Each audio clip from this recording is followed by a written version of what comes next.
Stand by. All right, welcome back at 7:29. We have some updates coming out of the by-elections, and we're going to get that to you shortly. But first, we're joined by who I just realized is one of my very first bosses straight out of secondary school, Miss Janice Jackman. She's from the UTC and with Richard Evans as well. So welcome to the show, and thanks. You haven't aged a bit. Oh, that's great news. So how are you? Let's talk about our investments today. What are we talking about? Great. Well, good morning to you, Kijan, and good morning to our viewing audience. We're here to talk about debt management. When we hear the word debt, a lot of people avoid that topic at all costs. That's how they end up in debt, though. True. Because we think it's always something negative. But if we really look at it, we get into debt to purchase our homes, our cars. So it's just about managing our debt.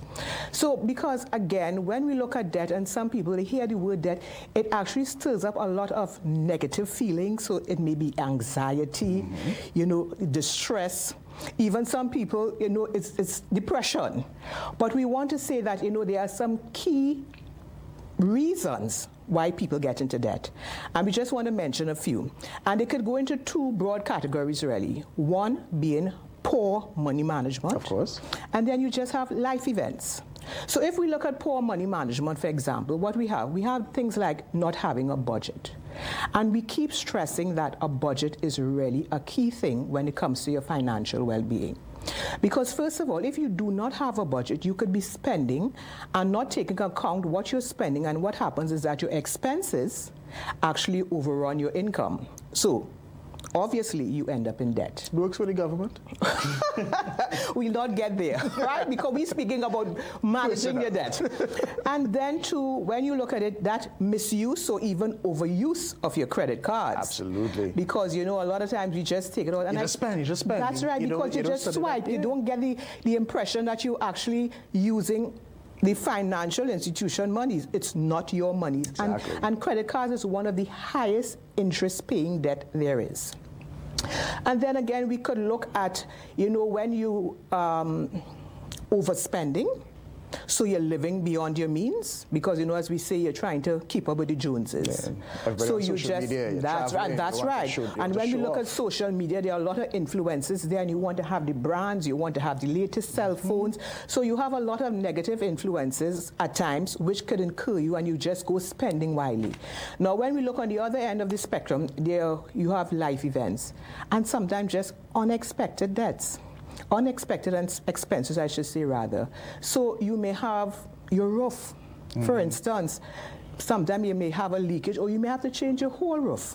And that wasn't an expected expense that you were thinking of. So therefore, you didn't plan for it, so you get into debt.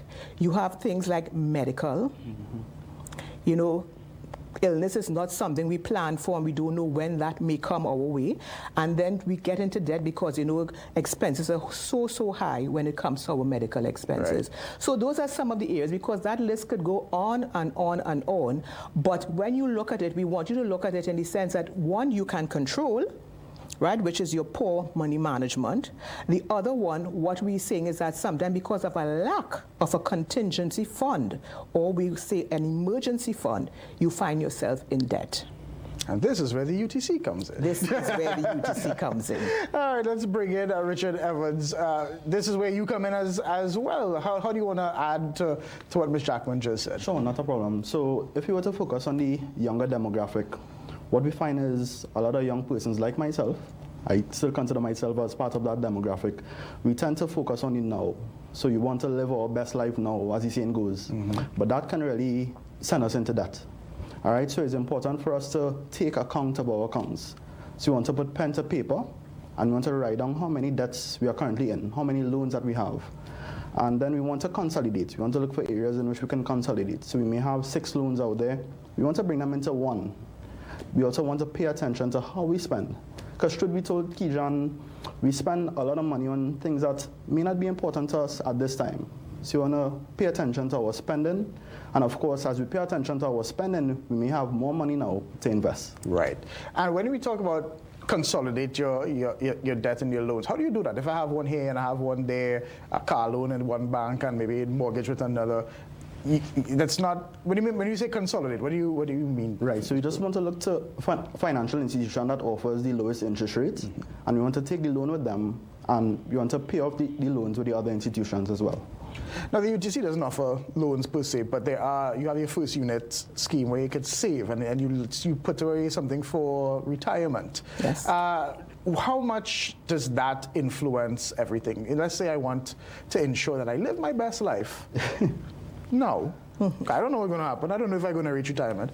But I also do want to have something put away for when I'm tired working. So how do I manage that? I really want to do both. Is that possible? Yes, it is. And that's why we always stress on the budgeting. Because with budgeting, once it is that, and you have your expenses and you have your income. And, you know, we always try to stress that you shouldn't think of budgeting as something as a mental something only, because we know those big ticketed items that we have when we have our monthly payments. So, you know, we think of our car installments, we think of our mortgage, we may be paying a tuition for our children and so forth. But then the little things adds up.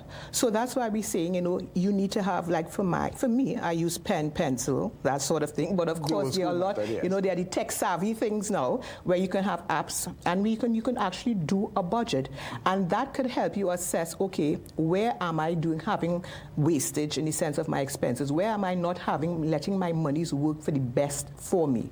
So then you could start eliminating those things. And, you know, let me give you a prime example, Keishan. You know, we do a lot of seminars. We go out there and we try our best to educate the public, you know, to actually reach that point of financial well-being.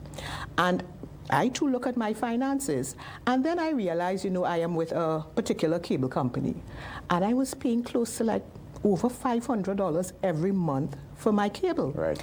And then I looked at it and I said, do I really need to? I have a Fire Stick, you know, all of us, most of us have a Fire Stick. And then I said, no. I went into the cable company and I said, listen to me, can I get your cheapest package, please? That comes with its problems, but I do understand. But what you ever tried to downgrade a package? But I did. I did, and you know, Keishan, it saved me over $250 a month. And what did you do with that money? I invested it. Okay, good. And that is what we're trying to encourage the viewing public. And you know, when our potential unit holders and unit holders coming to us and we have those types of conversation, is that how can I reduce my debt? How can I reduce my expenses? So those are the monies now that you are going to channel towards your retirement, towards your children fund for their education and so forth. So it's just being conscious and being very mindful when you're doing, you know, you're making your financial decisions. Richard, I give you the final say. I just want to know, is there an age that is too old to start investing and start saving? No, there's no such thing. Oh, so if I reach this age, it's like, I give it up. It's too late now. No, not at all. They want to start investing as early as possible. And we need to really understand what is investing. And investing is simply the act of putting funds into something that will generate income and returns. So at the Trinidad and Tobago Unit Trust Corporation, we have a suite of products and services to really help persons with investing. For example, we have our TT Income Fund that will help as your emergency fund. We also have the Children Investment Startup Plan for parents with children. We have our Universal Retirement Fund, which is an excellent fund. So Keishan, the Unit Trust Corporation is a place to be for investing, and we invite as many persons as possible to visit us to start your investment journey. The spiel is the same from when I was 18. I used to have to give the same thing to people when they came into the building. So thank you very much, Janice Jackman and Richard Evans from the UTC. We're going to take another break. We have election updates coming up after this.